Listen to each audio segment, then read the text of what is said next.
সাধারণত বাচ্চারা chicken, pasta, noodles, ডিম এগুলোই পছন্দ করে। কিন্তু এগুলোর পাশাপাশি পর্যাপ্ত পরিমাণে ফল ও শাকসবজি খাওয়ার অভ্যাস এবং উৎসাহিত করে গড়ে তুলতে হবে আমাদেরই। Hello everyone, welcome back to my channel. আমি সোহানা, সোহানা অলরেজ থেকে সবাইকে স্বাগত জানাচ্ছি। কেমন আছেন আপনারা? আশা রাখি যে যেখানে আছেন সবাই খুব খুব ভালো আছেন। আলহামদুলিল্লাহ, আমিও ভালো আছি। আজ আমি আলু দিয়ে গরুর মাংস রান্না করব। রান্না করতে যা যা লাগবে সবই আমি অফ ক্যামেরায় কেটে কুটে রেডি করে রেখেছি। সব গুছিয়ে রান্না করতে গেলে খুব শর্ট টাইমে রান্না করা সম্ভব হয়। এর জন্য সময় বাঁচে, কাজের অনেক এনার্জিও থাকে।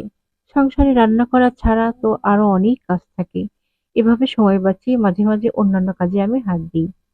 তো বন্ধুরা, এরই মধ্যে আমি চুলায় মাংস বসিয়ে দিয়েছি। মাংসের মধ্যেও আমি আজ আলু কেটে দিয়েছি। আর এর মধ্যে ২ চামচ আদা রসুন বাটা, জিরা ১ চা-চামচ, হলুদের গুঁড়া ১ চামচ, দারুচিনি ৪-৫ টা, এলাচ আর কালো এলাচ ৫-৬ টা, স্বাদমতো লবণ আর রান্নার তেল পরিমাণ মতো দিয়ে দিলাম। এখন এগুলো একসাথে কষিয়ে ঢেকে দিলাম।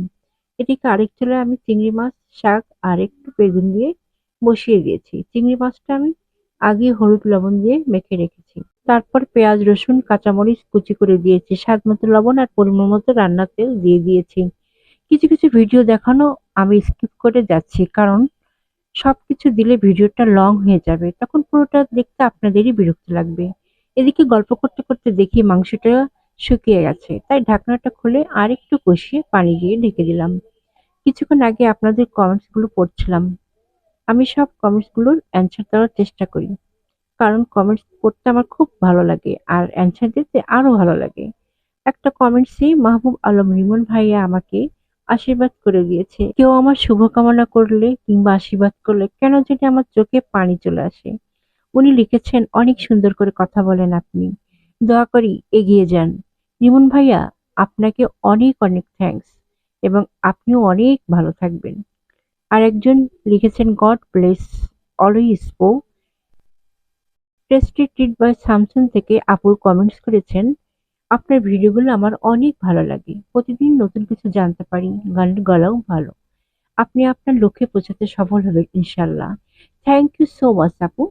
অনেক ভালো থাকবেন। আপনাদের সাথে গল্প করতে করতে আমার মাংসটা হয়ে গেছে।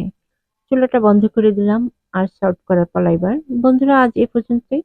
যাওয়ার আগে বরাবরের মতো ছোট্ট একটা অনুরোধ, প্লিজ আমার ইউটিউব চ্যানেলটাকে সাবস্ক্রাইব করুন।